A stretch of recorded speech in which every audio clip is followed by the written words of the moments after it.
miltei viikon kestänyt sateinen ja lämmin sää oli vaihtunut mitä kauneimmaksi pakkassääksi kirkkaan auringon heijastaessa säteitään salpausilla rinteille, kun kisojen ensimmäinen laji, miesten ja naisten pujottelukilpa aloitettiin. Monituhantinen yleisöjoukko oli aamuvarhaisella saapunut kilpailupaikalle seuratakseen pujottelijoiden komeata laskua. Pakkanen oli jäädyttänyt rinteen, joten rata muistutti suuressa määrin keski-eurooppalaisia olosuhteita. Miesten kilpailussa oli mukana yli 40 pujottelijaa. Varmimmaksi tässä taitoruuta vaativassa lajissa osoittautui Raimo Manninen Lahden hiihtoseurasta, lyöden vanhan mestarin Eino Kalpalan toisen laskunsa ansiosta loppuajan näyttäessä kummallekin samaa aikaa eli 51:1. Kolmanneksi sijoittautui slalom-seuran Esko Mäkinen 1/10 huonommalla ajalla, joten taistelu kärjestä oli kova.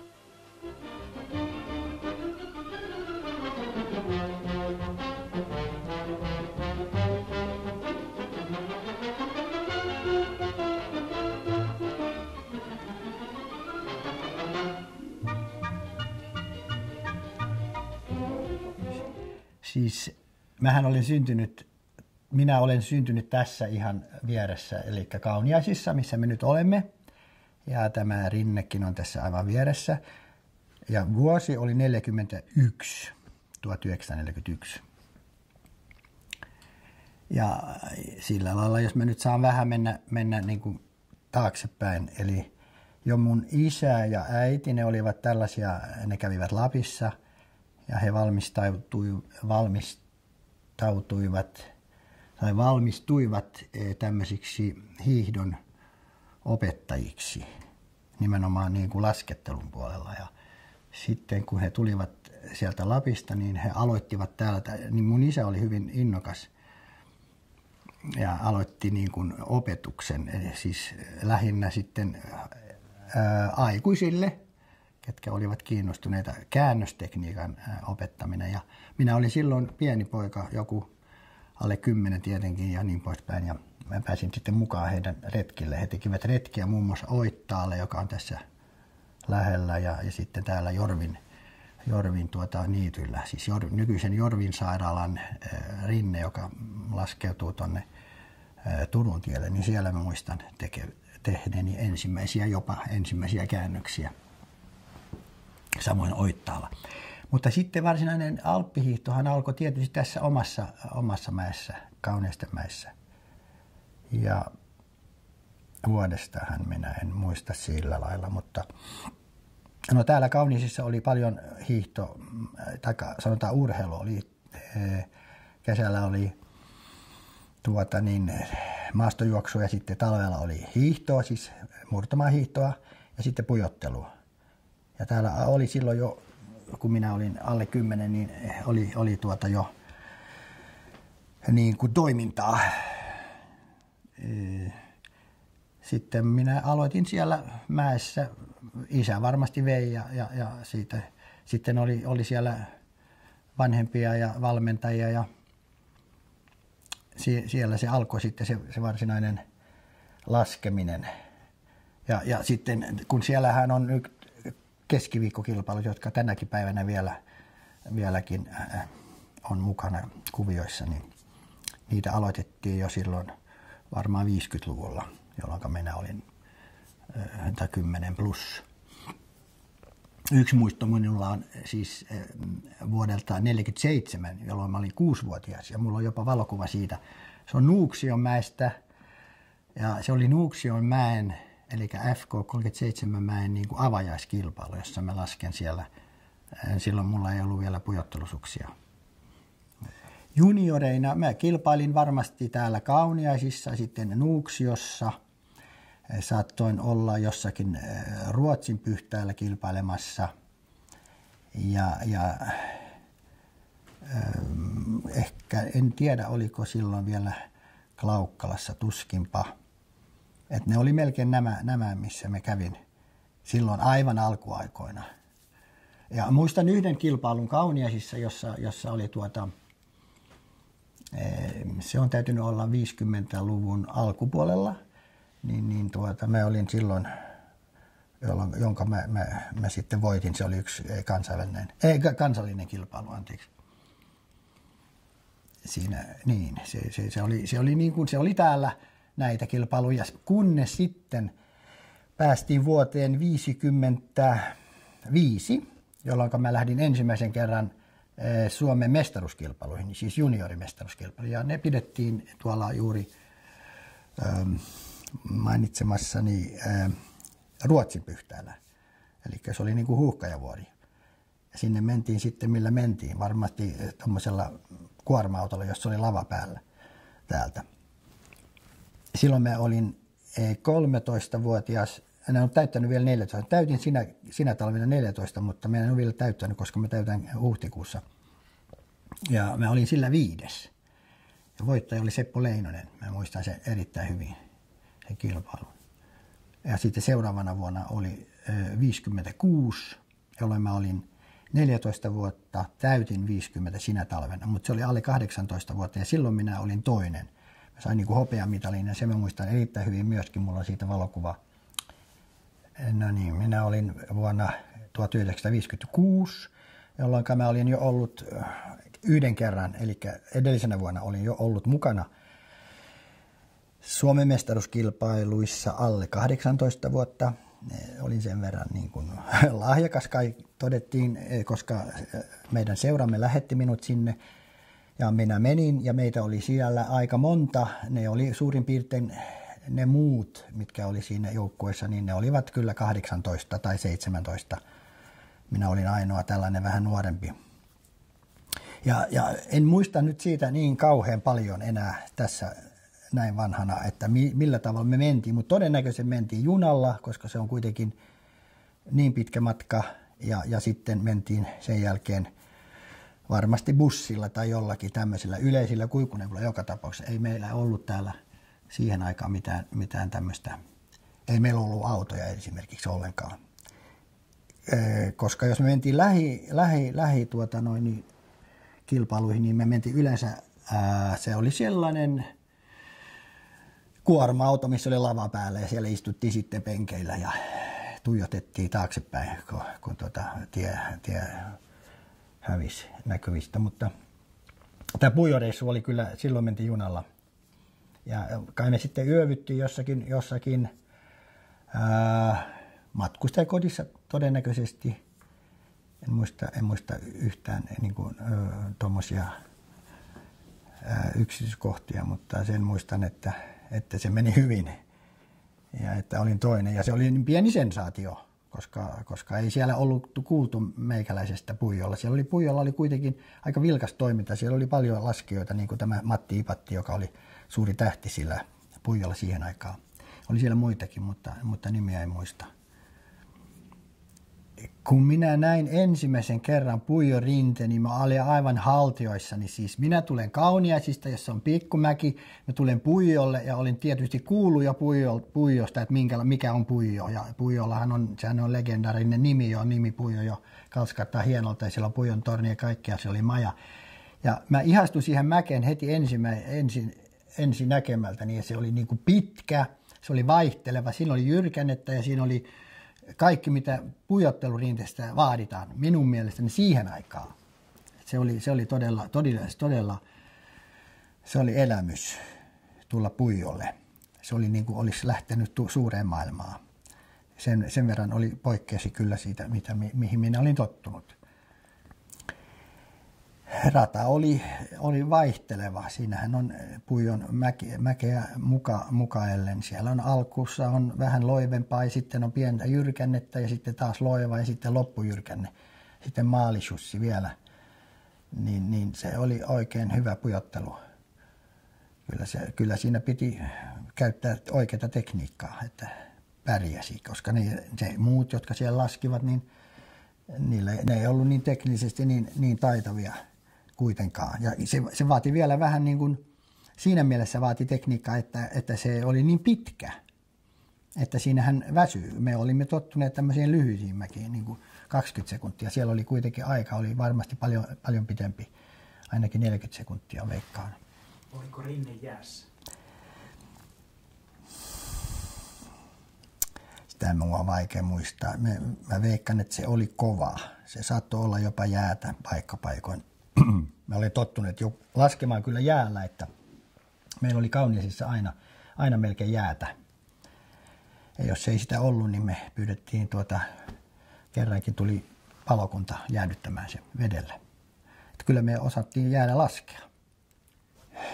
Niin, näin siinä nyt sitten kävi, eli toisin sanoen minähän olin jo 2 kertaa ollut SM-kisoissa alle 18-vuotiaiden sarjassa. En minä muista, että mä olisin sen kummemmin kilpailut missään suurissa kilpailuissa silloin välivuosi, taikka niinä vuosina, mutta sitten seuraavana vuonna 1957, jolloin sitten nämä samat mestaruuskilpailut, siis alle 18-vuotiaiden Suomen mestaruuskilpailut järjestettiin Sulvallassa, Nuuksiossa, niin silloin mä olin jo 1. Siis mä voitin sen kilpailun vielä aika reilusti. Tosin silloin olin jo käynyt Ruotsissa Sturlienissä eräällä kurssilla, joka oli järjestetty, siis se oli Ruotsin niin kuin Ski- och Friluftsfrämjande, joka oli järjestänyt tällaisen kurssin. Se oli niin kuin ikään kuin, se ei ollut hiihdonopettajakurssi, mutta hiihdon kuitenkin alempitasoinen hiihdonopettaja, viikon kurssi. Ja se oli joululomalla vuonna 1956. Ja silloin mä sain niin kuin tekniikasta kiinni. Ja sitten tuloksena sitten tämä Suomen mestaruus vuonna 1957, silloin 15-vuotiaana. Eli mulla oli vielä 3 vuotta, olisi ollut vielä aikaa sitten samassa sarjassa, mutta siirryin sitten kyllä seniorisarjaan sen jälkeen. Mikä se tekninen oivallus oli, mikä paransi sun laskun tasoa? No se tekninen oivallus oli se, että mä opin niin kuin alusta lähtien ja teoriassa ja käytännössä tämän Itävallan hiihtokoulun,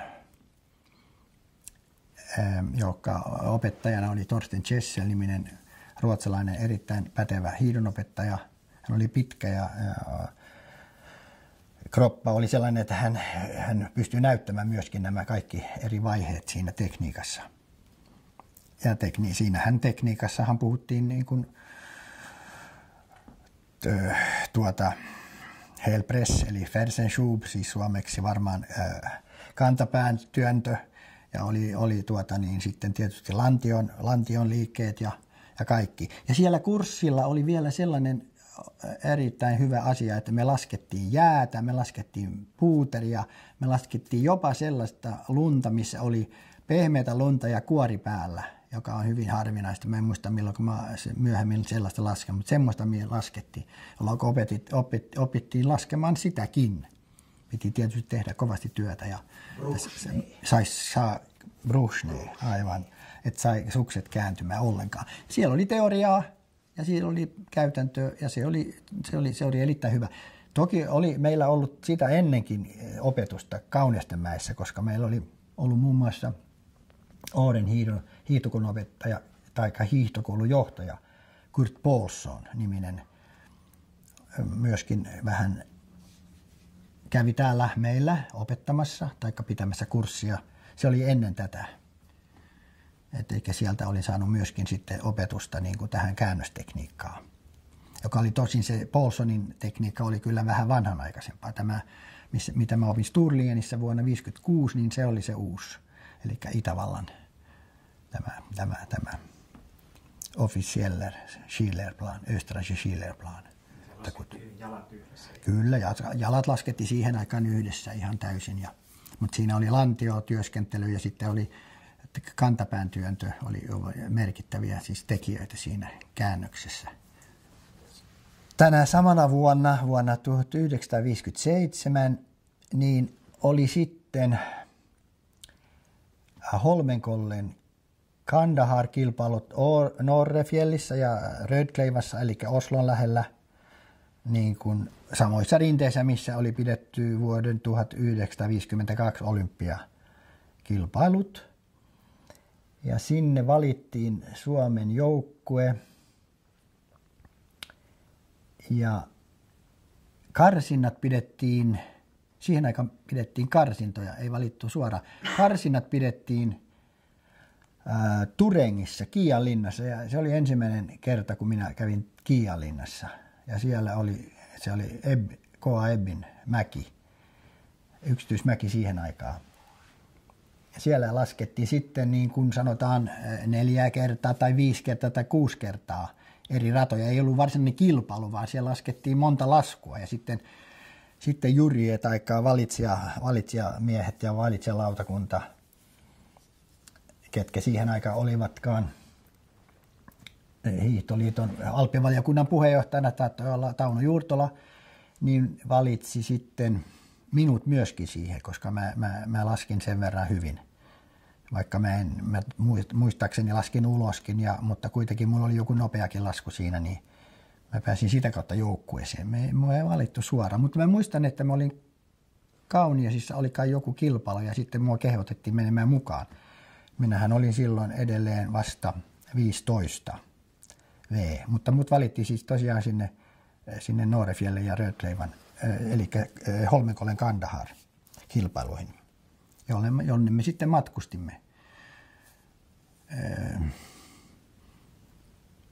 Ja tämä pidettiin, se on täytynyt olla jotakin helmimaaliskuuta taikka. Ja laskin myöskin syöksyn siinä ja pujottelun tietenkin. Rödleivan mäki oli erittäin jyrkkä, siis se on niin jyrkkä, että sitä ei voi kuvitellakaan. Ja jäinen, täysin jäässä. Mutta se oli niin kuin ensimmäinen ulkomaanmatka. Sain tehdä sinne sitten. Ketä muita joukkueessa, muistatko sitä? Muistan, että joukkueessa olivat ainakin Alosen veljekset Pentti ja Pekka, ja sitten on täytynyt olla Eino Kalpala, ja joukkuejohtajana oli Ossi Perkko slalomseurasta. No, syöksy oli tietysti aivan uusi kokemus ja elämys.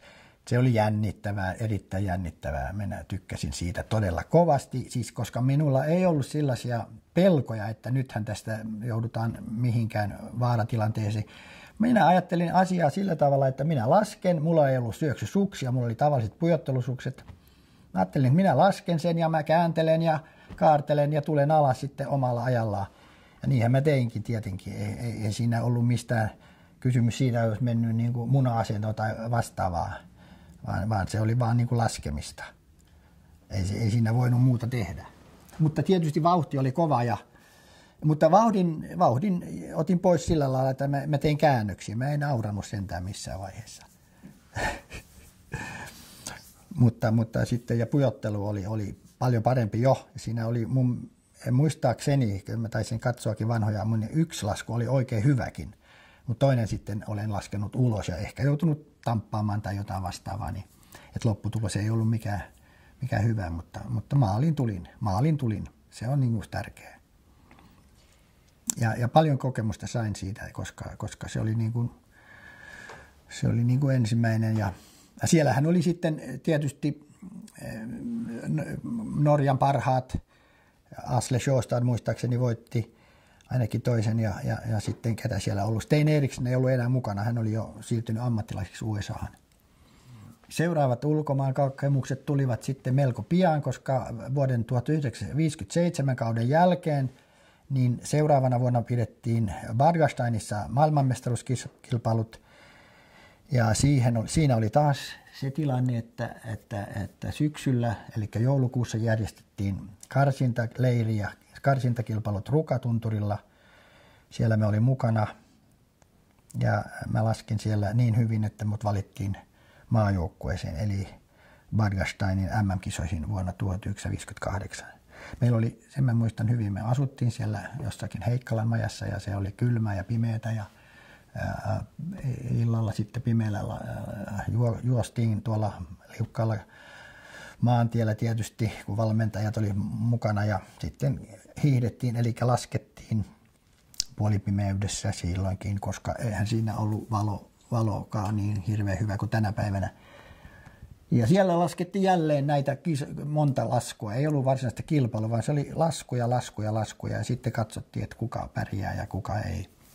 Ja minut valittiin, mulla oli hyviä laskuja siinä joukossa ja varmasti jotain uloslaskujakin ja sitten valittiin MM-kisoihin. Tässä oli muistan sellaisen mielenkiintoisen tapauksen, kun mä olin saanut uudet sukset, Kessle-merkkiset, ja ne oli minusta 205 pitkät ja sitten yhdessä vaiheessa ylhäällä, kun oli syvää lunta, niin mä laskin suoraan ihan syvään lumeen ja kärki tarttu kiinni ja mä tein voltin eteenpäin ja suksi meni poikki ja se oli aivan leirin alussa, jolloin mulla ei ollut enää suksia.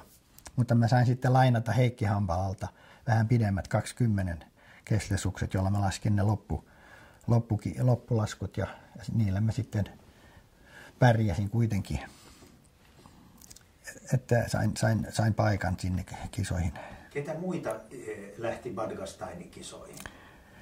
Bargasteinin kisoihin lähti, siinä oli oikeastaan sillä tavalla, että sinne lähtivät Suomesta ne, jotka pärjäsivät näissä karsintakilpailuissa. Siinä oli Eino Kalpala ja sitten oli Seppo Lahtela Ounasvaaralta muistaakseni ja sitten Raimo Manninen ja minä. Ainakin nämä olivat siinä.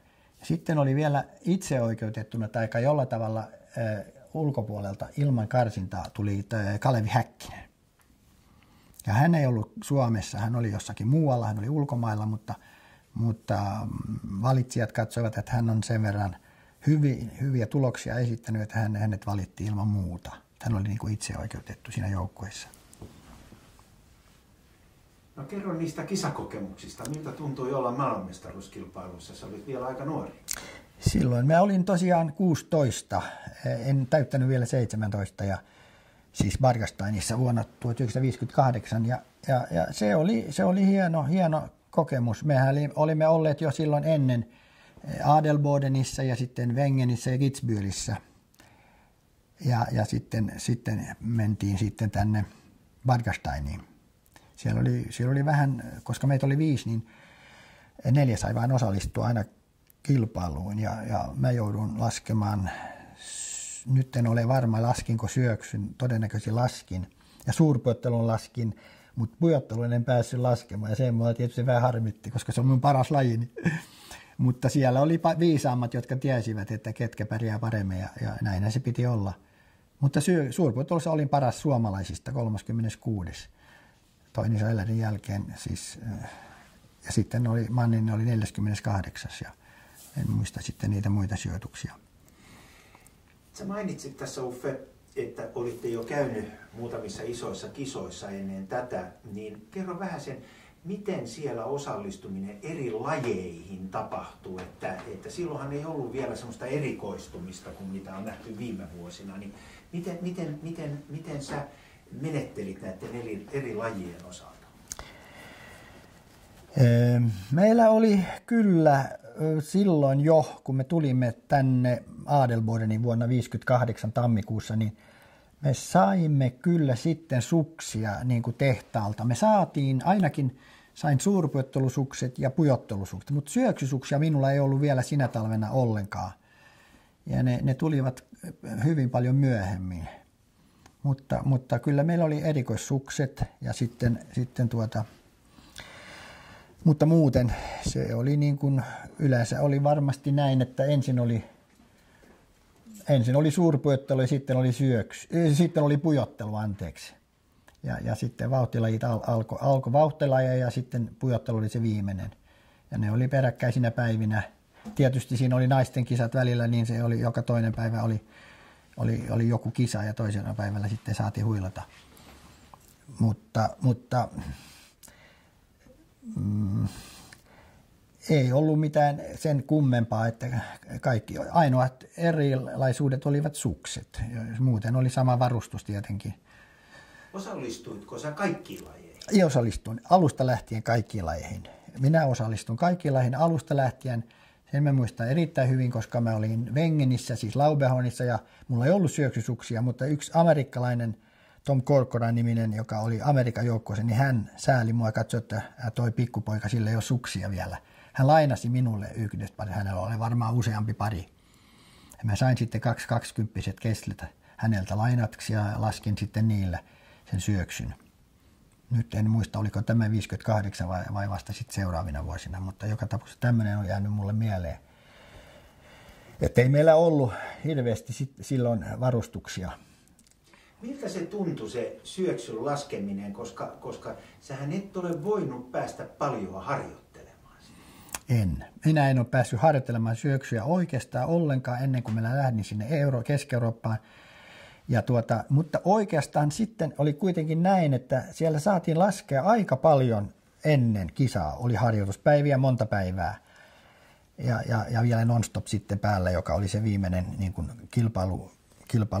kilpailulasku. Tavallaan niin kuin kilpailulasku edellisenä päivänä, mutta oli monta päivää. Oikeastaan mä en muista, niin melkein koko viikon, kun sinne tultiin alkuviikosta, niin joka päivä oli harjoitus, niin siellä saattoi mennä harjoittelemaan. Eikä siinä ollut siihen aikaan vielä sellaista, että piti olla numeroja ja piti niin kuin mennä niin kuin järjestyksessä, vaan siellä saattoi mennä vaan näin. Totta kai siinä oli jonkinnäköinen kuri, esimerkiksi itävaltalaisjoukkue, niillä oli omat aikansa ja ne meni sitten peräkkäin näin. Mutta silloin sai mennä sinne sekaan ja treenata siellä sitten radalla. Eli vuonna 1960, niin se oli olympiavuosi, Squaw Valley järjesti olympialaiset, niin me emme päässeet sinne ja se harmittaa vieläkin. Siellä me olimme hyvässä kunnossa, siis sekä Manninen että minä, ja me muistan erittäin hyvin, kun siellä meiltä esimerkiksi tämä Herman Nogler, joka oli italialaisten valmentaja siihen aikaan, niin hän kiinnitti meihin huomiota ja meidän nimiä mainittiin monessa paikassa, että me olimme lahjakkaita nuoria suomalaislaskijoita. Ja me olimme pärjänneet suhteellisen hyvin sinä vuonna, en muista näitä, mutta olympiakomitea oli tiukka ja heillä oli kriteerit, ja mikä se sitten olikaan, sitä me en tiedä, mutta luultavasti se oli suurin piirtein näin, että piti olla mahdollisuus pärjätä pistesijoille tai sitten jotakin 10 joku, tai sitä en muista. No eihän meillä ollut mitään todisteita siitä, että me olisimme voineet olla esimerkiksi 6 joukossa tai edes 10 joukossakaan, mutta siltikin. Niin se vähän harmittaa, ettei meitä sinne lähetetty. Syynä oli rahaa, koska olympiakomitea katsoi, että ei sinne nyt niin pitkän matkan päähän lähetetä alppilajin edustajia.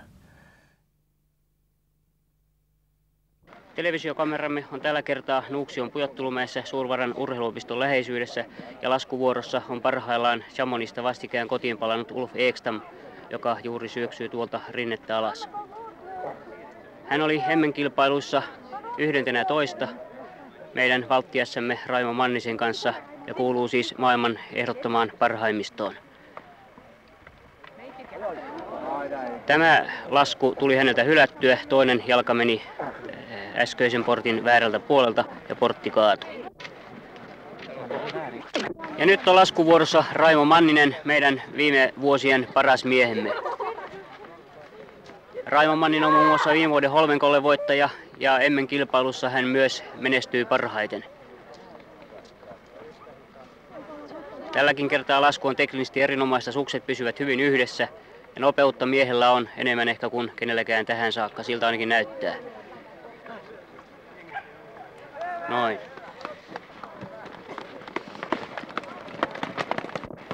Ensimmäisen laskukierroksen päätyttyä siirryttiin toiselle radalle ja tällä radalla on parhaillaan Turla Skogström, joka tunnetaan ennen kaikkea suurten mäkien miehenä, mitä tämä rata ei ole. Hän oli ensimmäisellä kierroksella kilpailussa 4. Ja näin Skogström tulee maaliin nyt.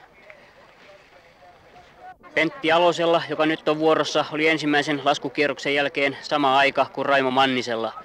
Hänellä on takanaan eniten Suomen mestaruuksia. Hän on lähes 20 vuotta kiertänyt keppejä. Nykyoloissa hän ei ehkä pärjää.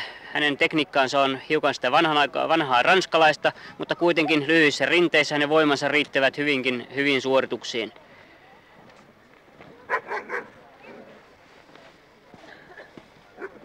Eino Kalpala on nyt vuorossa. Hän on useamman vuoden kuulunut jo maailman parhaimmistoon ja hänen takanaan on myös useita Suomen mestaruuksia niin pujottelussa kuin suurpujottelussa. Kepit kaatuvat hänen tullessaan, saavatkin kaatua, kun vain jalat laskevat porttilinjan läpi.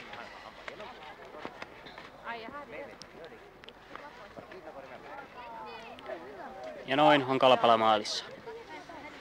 Suomen pujotteluhiidon mekasta Rukatunturilta on täällä kilpailussa mukana 2 miestä. Toinen on Lauri Määttä ja toinen Pentti Vartiovaara. Ja Pentti Vartiovaara on parhaillaan tulossa rinnettä alas. Nämä molemmat Rukatunturin miehet on valittu myös Suomen edustajiksi Holmenkollenille viikon päästä pidettäviin Holmenkollen Kandahar-kilpailuihin, jossa Manninen puolustaa voittoaan. Tasaista ja rauhallista laskua hänellä on.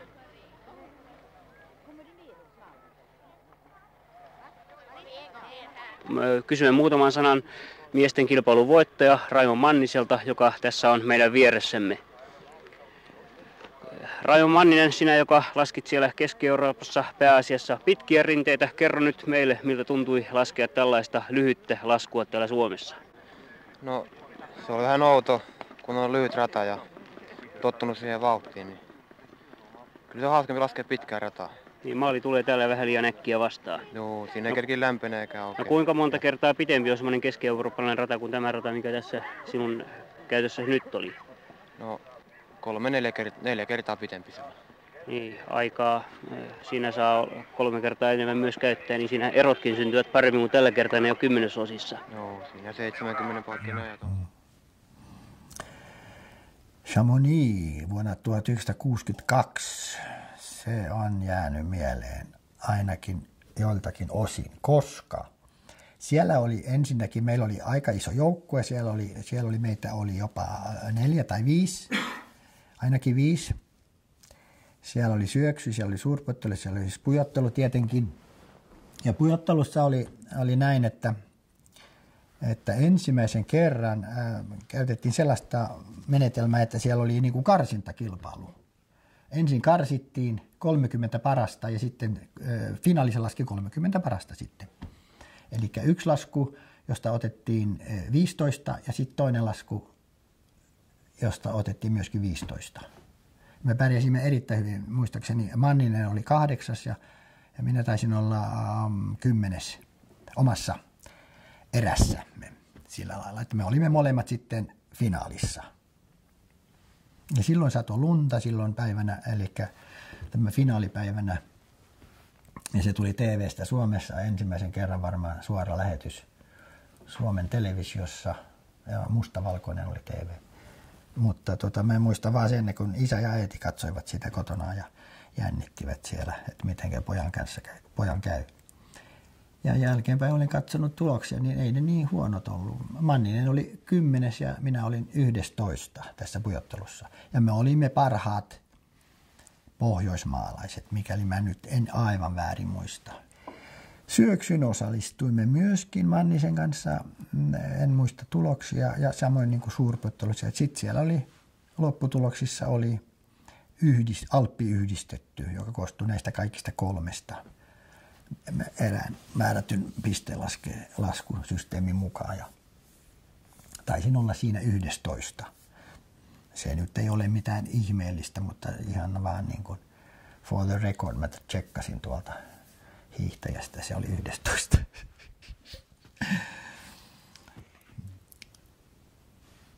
Ja tämä nyt sitten jatkui vuodesta toiseen. Paitsi ei minulla ollut aikaa olla siellä, mä olin koululainen, mä joudun kirjoittamaan ylioppilaaksi vuonna 1960. Se vuosi meni kirjoittaessa, ainakin se lopputalvi siinä. Ja sitten samoin kuin oli näitä muita välivuosia, mutta periaatteessa se 60-luku, se oli joka vuosi siellä Euroopassa. Ja me lähdimme, ainakin minä lähdin sinne niin kuin melko suoraan ilman kummempaa harjoittelua. Mutta sitten täytyy kyllä muistaa se, että mehän olimme fiksuja ihmisiä, sekä Manninen että minä, että me olimme sen verran tai en tiedä Mannisesta, mutta olimme kuitenkin tällä lailla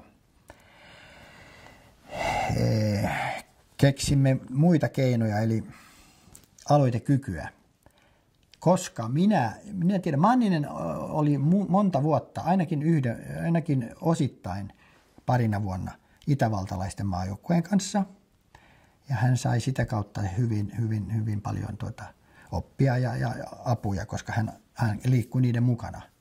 Ja minä taas niin kuin otin yhteyttä ruotsalaisiin. Mä olin Ruotsin maajoukkueen kanssa useamman vuoden. Sitten mä olin saksalaisten kanssa. Hyvän tuttavani Fritz Wagnerberger, joka oli hyvä laskija, mutta hän oli sitten siirtynyt Saksan Hiihtoliiton Alppi-osaston pomoksi. Minä kirjoitin hänelle ja kysyin, että sopiiko, että mä tulen heidän leirille, ja hän vastasi, että tervetuloa, jolloin mä lähdin mukaan ja olin muun muassa St. Moritzissa ja sitten mä olin Hindelangissa heidän leirillä. Ja sitten me oltiin niin St. Moritzissa, mainitsinkin jo, että me olimme siellä. Ja tällä tavalla me saimme niin kuin vähän tämmöistä apua niin kuin tähän valmennuspuoleen, koska sitä ennenhän me olimme treenanneet yksin oikeastaan. Siis en tarkoita, että ainoastaan Manninen ja minä, vaan siinä oli muita mukana, oli Kalpala ja Häkkinen varmasti oli kanssa mukana. En muista, mutta sitä ennenhän se oli sillä tavalla, että me hiihdimme ja sitten me teimme rataa ja me saimme keppejä, me laitoimme radan pystyyn jonnekin päin, missä ei ollut liikaa turisteja ja sitten laskettiin siellä.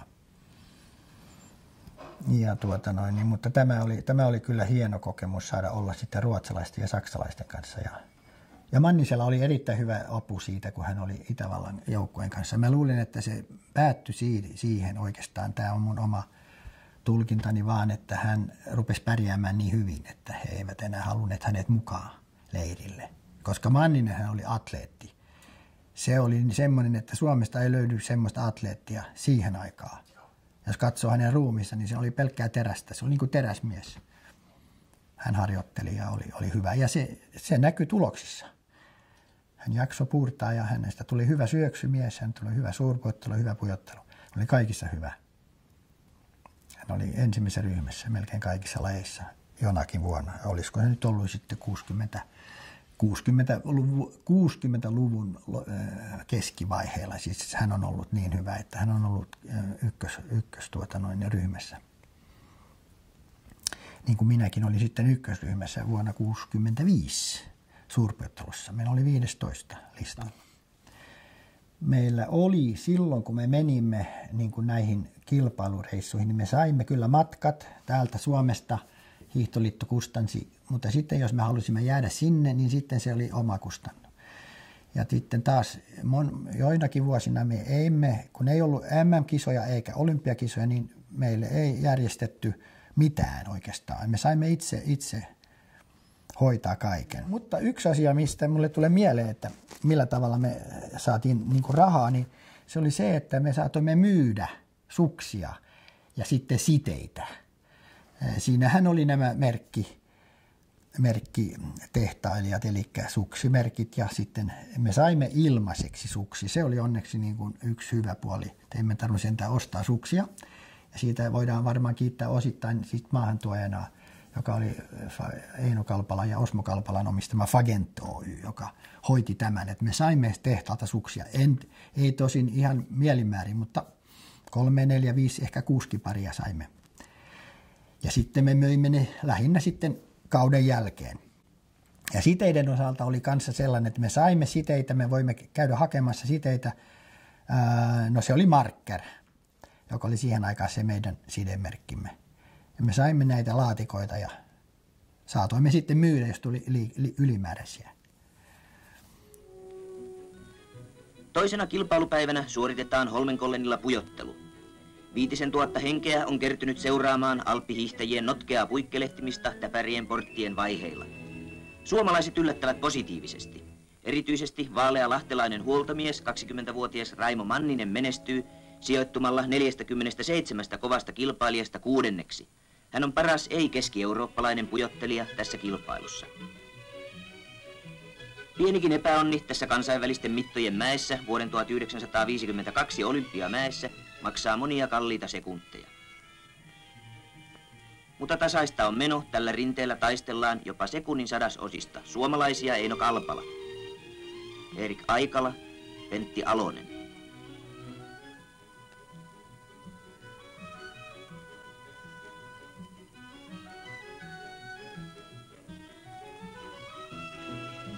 Kaunis sää suosii jälleen Holmenkollenia tälläkin kertaa.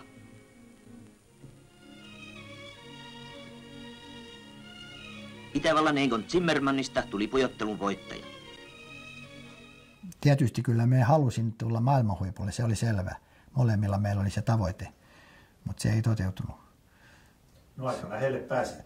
Pääsimme aika lähelle, mutta mikä on aika paradoksaalista, tai mitä mä sanoisin, ihan absurdia tavallaan vähän harmillista, että meidän parhaat sijoituksethan tuli oikeastaan ihan kauden, taikka siis karjäärimme alussa, eli vuonna 1962.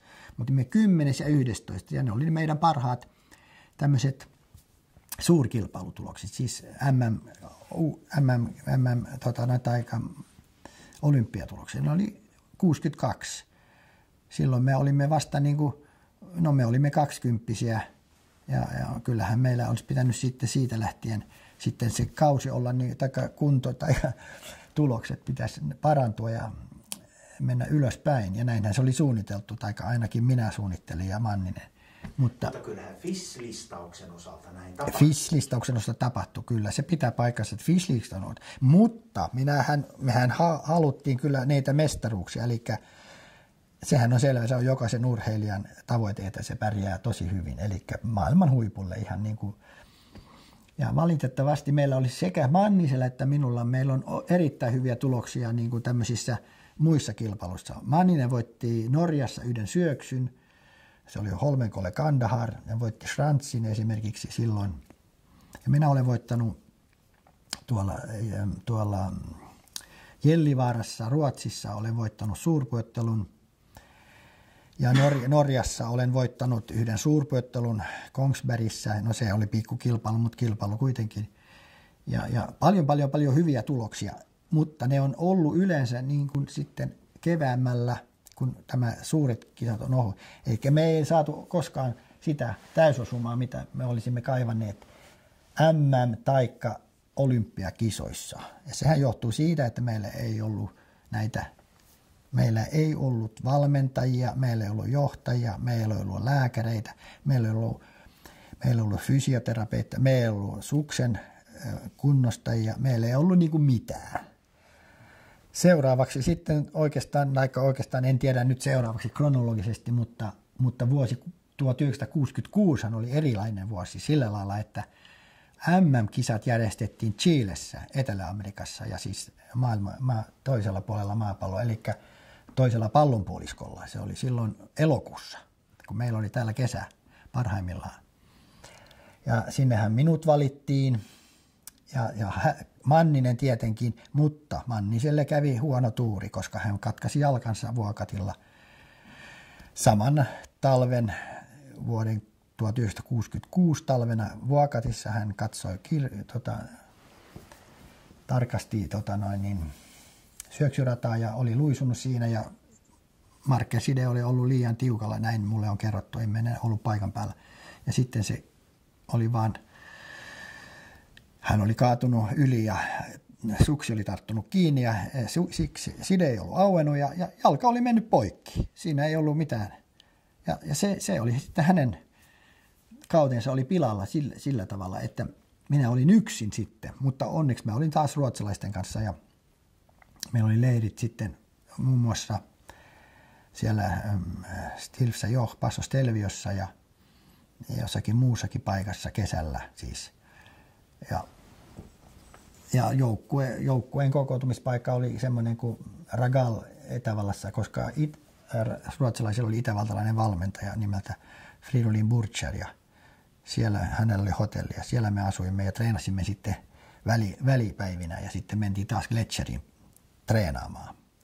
Ja tosiaan niin elokuussa oli kisat Chilessä. Minä matkustin siis Ruotsin maajoukkueen mukana.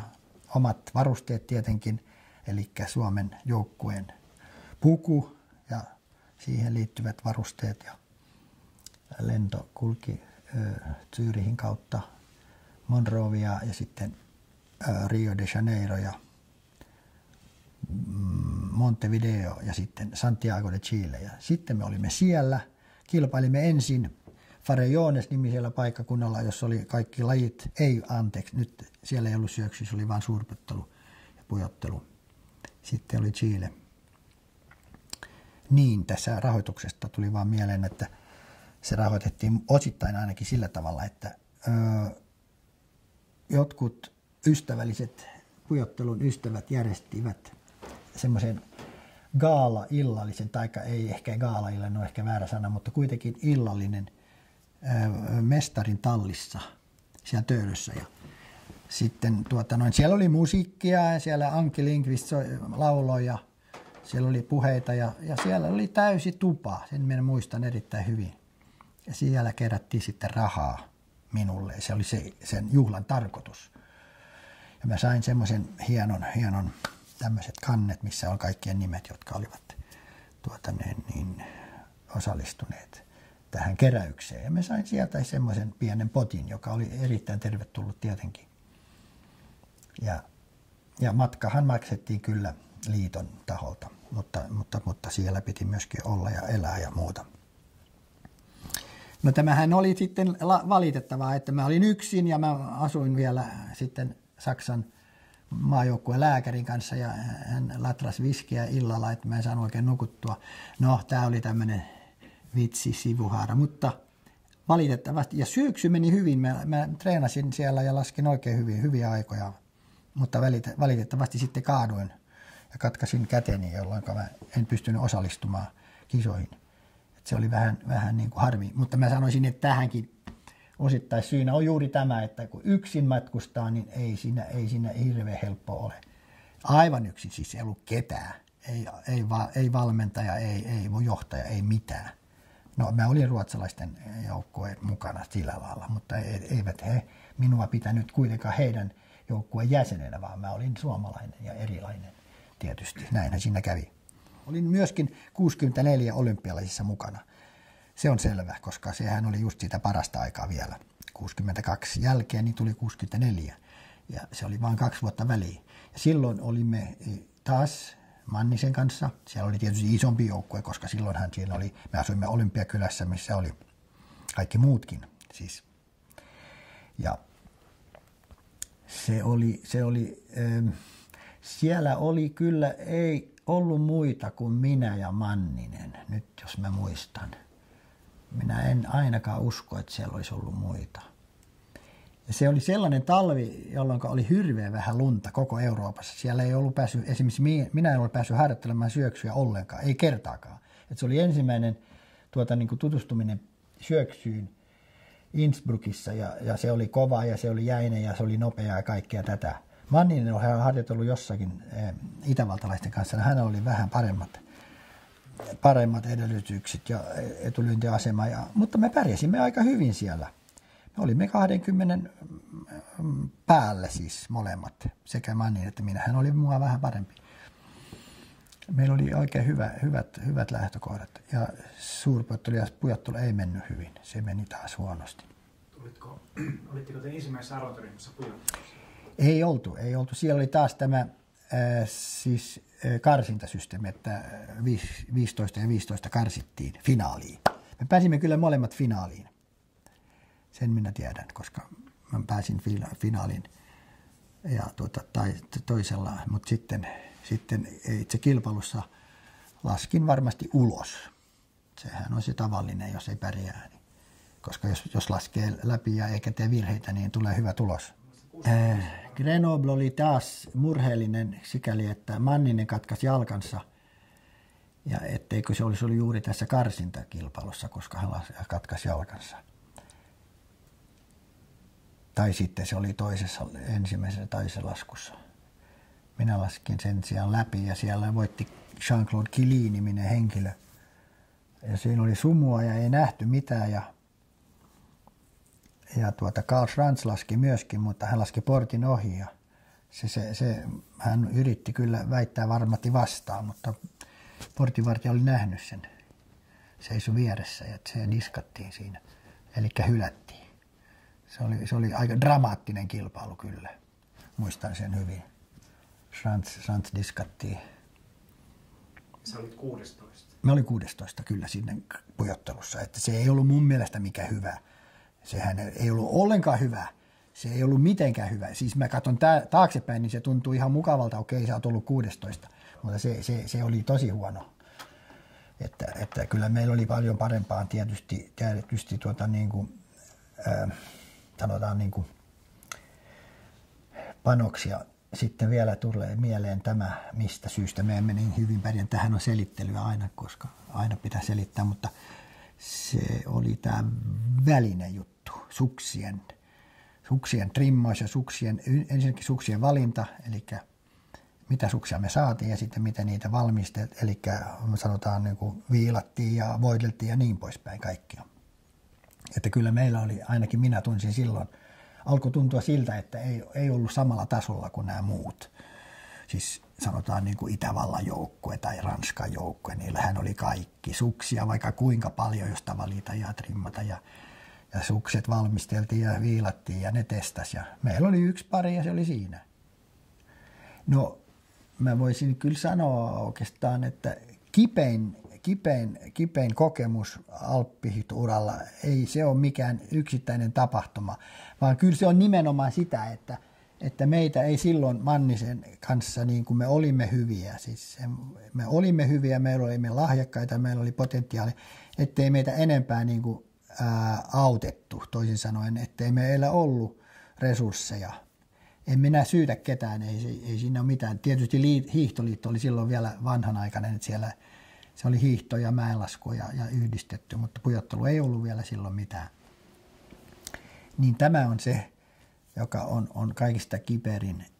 Ja sitten on myöskin vähän eräänlaisia asioita, jotka liittyy johtamiseen ja tällaisen joukkojen valintoihin, jotka tavallaan on jäänyt mieleen, että ne ei ollut niin kauhean mukavia. Juuri sen, minkä mä aikaisemmin mainitsin, että me olimme siellä Euroopassa harjoittelemassa, sitten tulee MM-kisat, niin sitten lähetetään joku johtaja sieltä Suomesta ja tulee sinne niin kuin tavallaan, että hei, kiva täällä on olla ja tällä lailla, että se ei meitä hirveästi auttanut. Me olisimme tarvinneet mieluummin sen johtajan tai jonkun avun siellä harjoittelukaudella.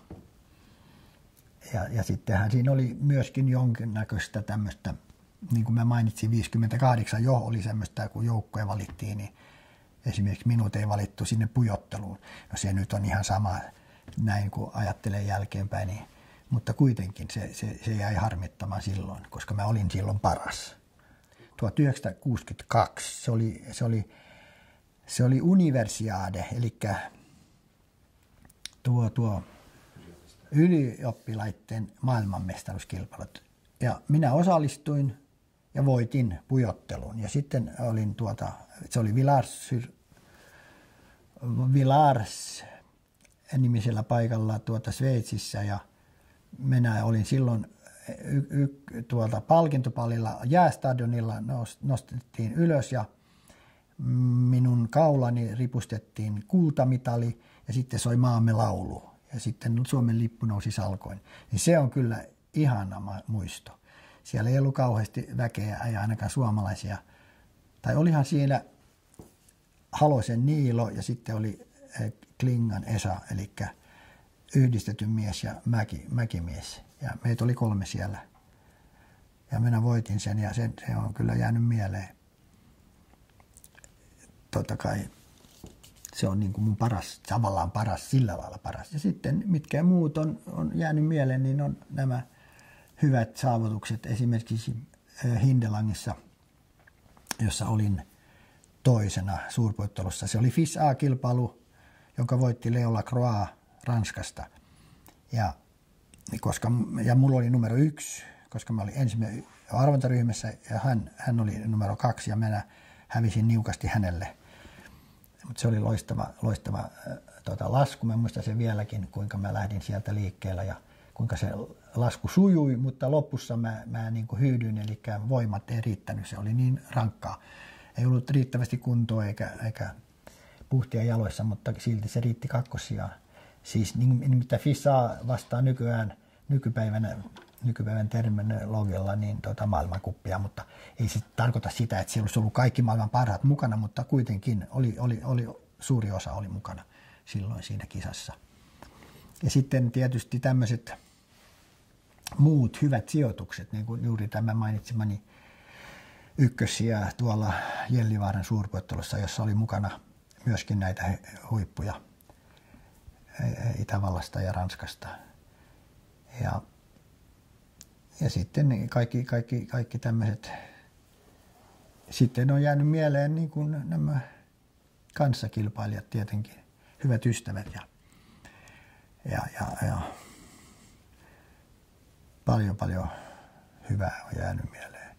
No, mullahan oli Manninen, siis mun huonekaveri aina melkein, siis sillä lailla hän oli mun paras kaveri, vaikka hän oli myöskin mun kilpailijani. Että me olimme hyviä kavereita tietenkin. Sanotaan näin, että hiihto kansahan on, sehän on yhtä suurta perhettä.